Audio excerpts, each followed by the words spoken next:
Pasemos a otra patología que es la hernia abdominal.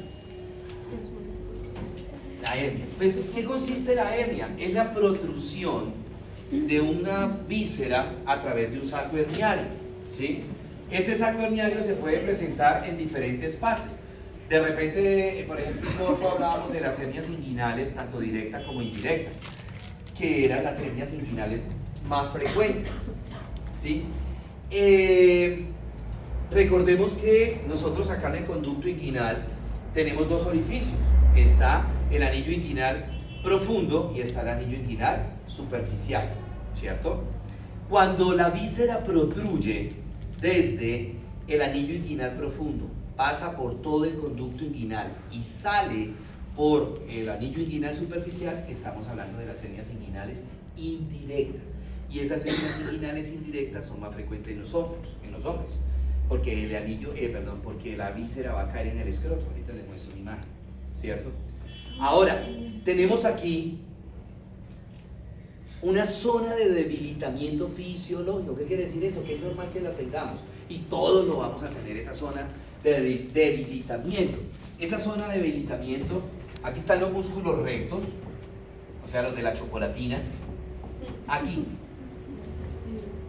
Y esto se llama triángulo de Hasselbalch. Triángulo de Hasselbalch. Esa zona, ahí en esa zona, todos tenemos un debilitamiento.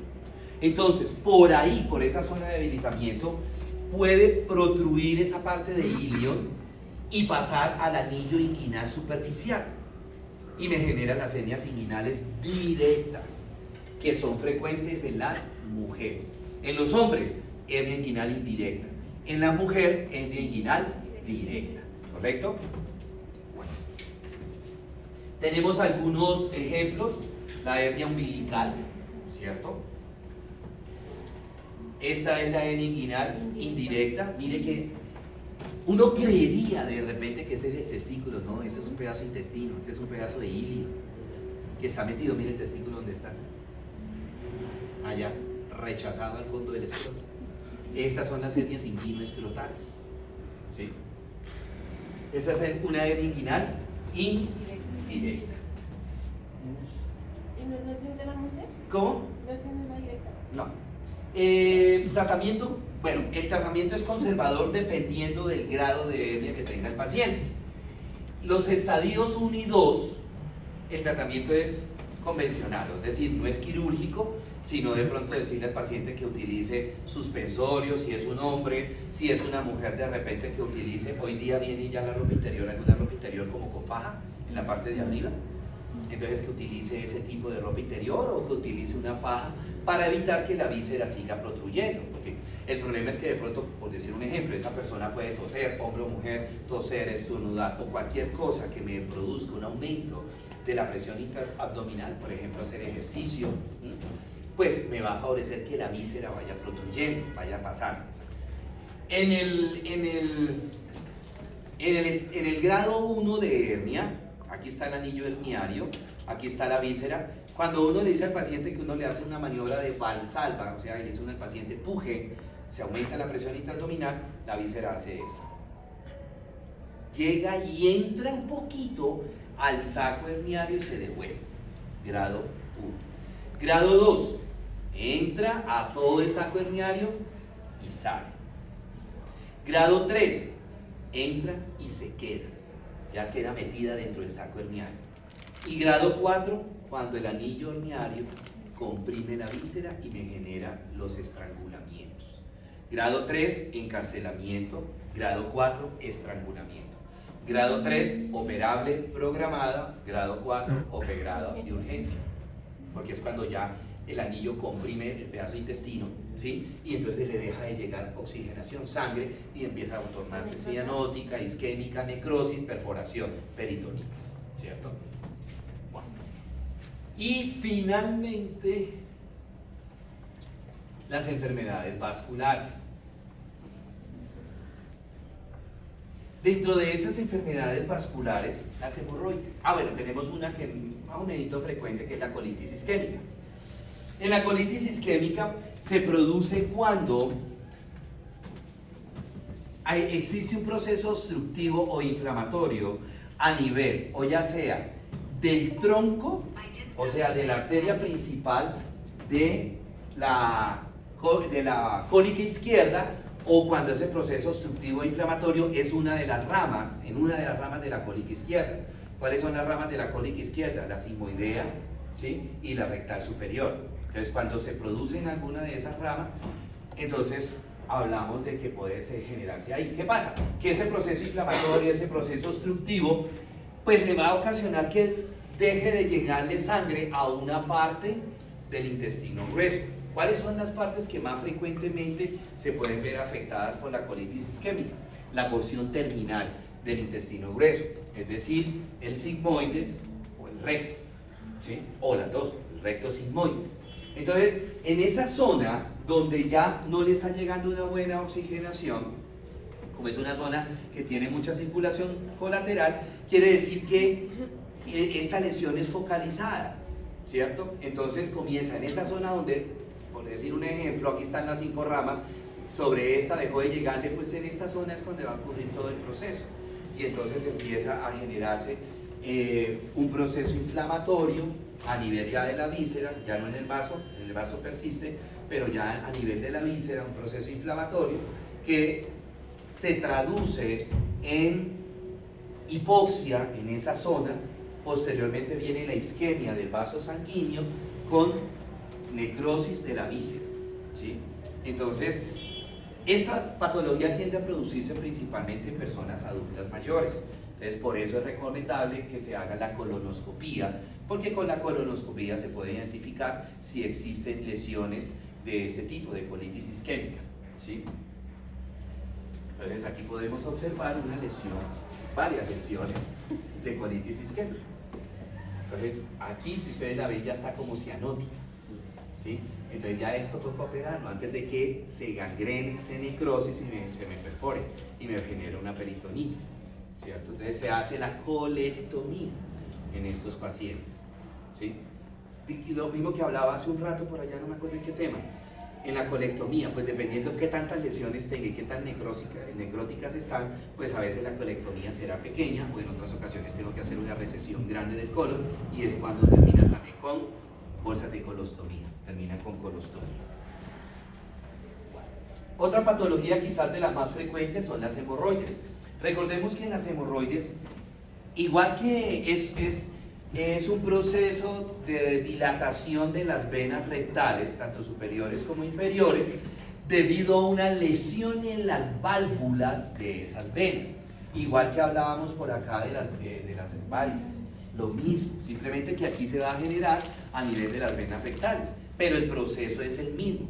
Están dañadas o se están dañando las venas, las válvulas de esas venas rectales, ¿sí? Que me ocasionan entonces que haya un trastorno en cuanto al drenaje y va a haber un choque de sangre, es una sangre que tiende a subir normalmente y hay otra sangre que se quiere devolver.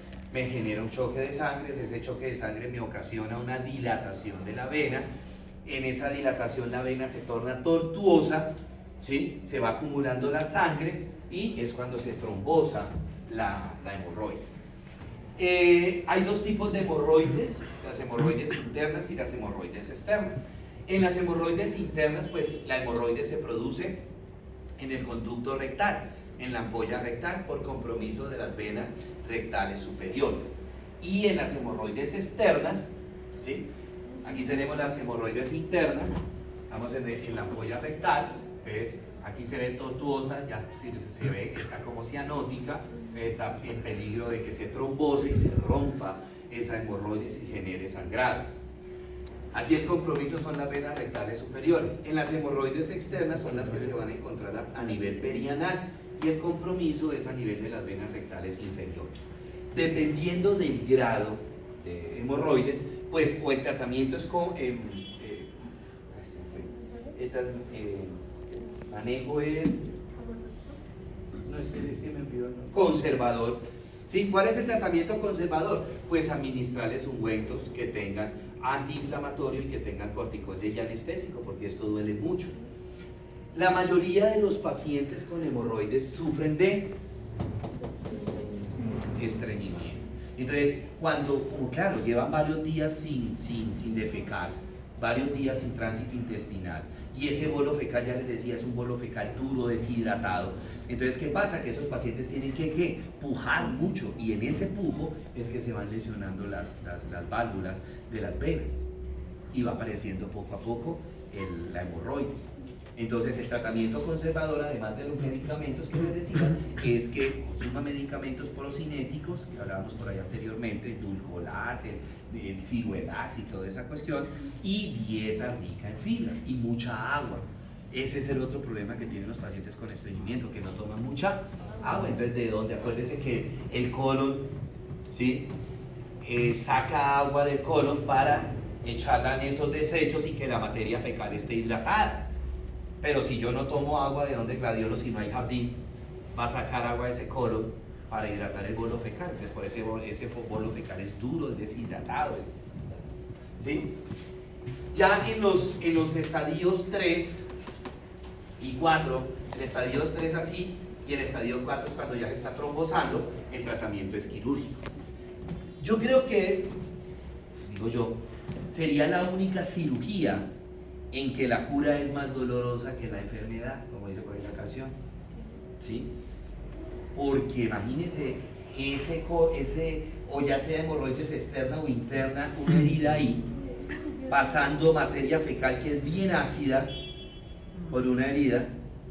Los pacientes le dicen a uno que, ahí sí como el himno nacional, dan gritos de dolor, ¿sí? Duele muchísimo.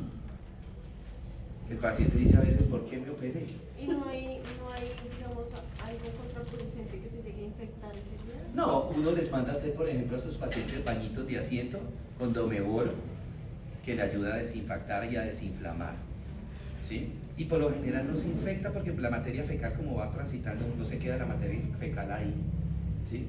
Entonces, también para que le duela menos la defecación a estos pacientes, como te decía, que tiene un antecedente de estreñimiento, también hay que darle medicamentos que le generen la diarrea, por lo menos hasta que deje de doler. ¿Cuánto? Por ahí unos 15 días. ¿Sí?